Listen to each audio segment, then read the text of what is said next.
which is The Punisher, or Netflix's The Punisher season 1. I will get on season 2. I just have not watched it yet because I'm trying to get other shows out or whatever. But yeah, so The Punisher was kind of like a weird show because, as anybody that knows me know, that I rock the Punisher skull and a lot of my clothing and everything else. And when I first started watching this, when it first came out, I really was bored by it and I really didn't care for it. So I decided to give it another chance recently, and I ended up kind of like liking it. I didn't love the show. I really didn't love the season or whatever. Like I said, I haven't seen season 2 yet, but I really didn't love it, but I really did like it. I really did like it. It does a lot for this show. So it's basically, it stars John Berthal, and he plays Frank Castle, aka the Punisher, in which his family is murdered because of loose ends that need to be tied during a mission that he did while he was in service as a Marine.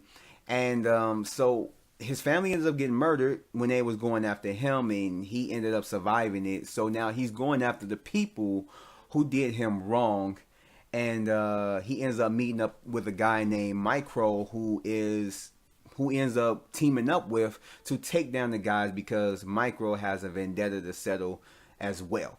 And this show, it does a lot. It has a lot of goodness to it. It's a very slow show, but it has a lot to offer. This movie, it touches on a really, really sensitive subject like PTSD. And one of the characters, I guess you could say one of the villains of the show, deals with it, and just how he comes back from overseas, but he's been so immune to war, or he's been so consumed in just war is what he knows, is that's basically what he wants to do. He wants to be in war. He wants to fight. He wants to do this. That him going back to a regular life and just just living and just having a job and stuff just doesn't appeal to him like killing people. And just how he goes about day to day coming back, and then just his arc from the beginning to just where his arc ends it's like, yeah, man, it's something truly to be looked at when it comes to people in war. I haven't been unfortunate to have to deal with that or know anybody that dealt with that, but I can see that it is a major thing that a lot of people are dealing with that have been in war and everything else. That is something that needs to be taken more serious. And it not even just with that character, but even with Frank Castle, and just kind of the stuff that he did across seas just kind of haunts him, as well as the other people that he know. And there is a session where one of his friends is holding up, where he's talking with people who come back from war, and just the stuff that they're dealing with physically and just mentally and everything else, and just trying to heal and get better. And it really does touches on that. It's a lot of good acting up in there. John Berthal does a great job as the Punisher, and just conveying his emotion in the type of way that he does. And everybody that acted up in this show does a really, really, really, really, really good job. So there's really no bad points in this. It was a good story. Like I said, it's just simply about revenge. How everything escalates from just what they find out all the way to just how it ends. It's it was a really good story, and how it played out. It was very dramatic and emotional through some of the characters and certain things that he could deal with. Frank Castle, him dealing with the loss of his family, he thinks about it all throughout the season. It's he has dreams of him and his wife.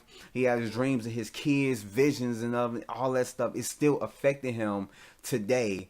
And no matter how much revenge he get, he's still haunted by it because he's lost the people that he loved, his wife and kids. And there's something that he will never get back. So he will never be the same person that he was before. He's just more of the person that he was across seas, and that's what people don't want to deal with. And it shows that the Punisher isn't invincible. He doesn't go into these fights where he's just bam, bam, bam, bam, bam, bam. I got a cut on my face like Thanos, and then but I just kicked everybody ass.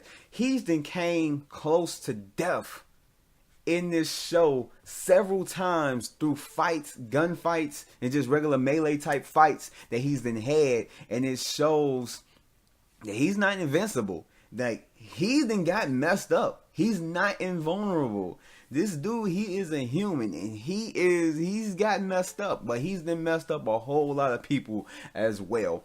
I could say the kind of like bad things about this show is that it is slow. It does have a lot of slow points and stuff like that. It does have a lot of like just deadness to it that I could feel like a lot of people may not really want to sit through or whatever, because that's what I experienced. I thought it was going to be all out action, so when I get kind of like what the tone of it was and what to expect, I enjoyed it a little bit better upon my second viewing all the way through. But I could say that's really kind of like the bad thing about it that I could see from the show. In conclusion, it's a really good show, especially if you like these type of shows, or Marvel and everything else. It's a really good show. If you haven't seen it yet, go check it out, the first season. And yeah, I do recommend it. I didn't love it like I thought I would prior to the first season even dropping, but hey, I really did like it and I appreciated it. And I give like show ratings out of 5. So just to let you guys know, I give it a 3.5 out of 5. I didn't think it was like really, really bad. I didn't think it was great, but I thought it was okay, good enough to recommend. And that's exactly what I'm doing.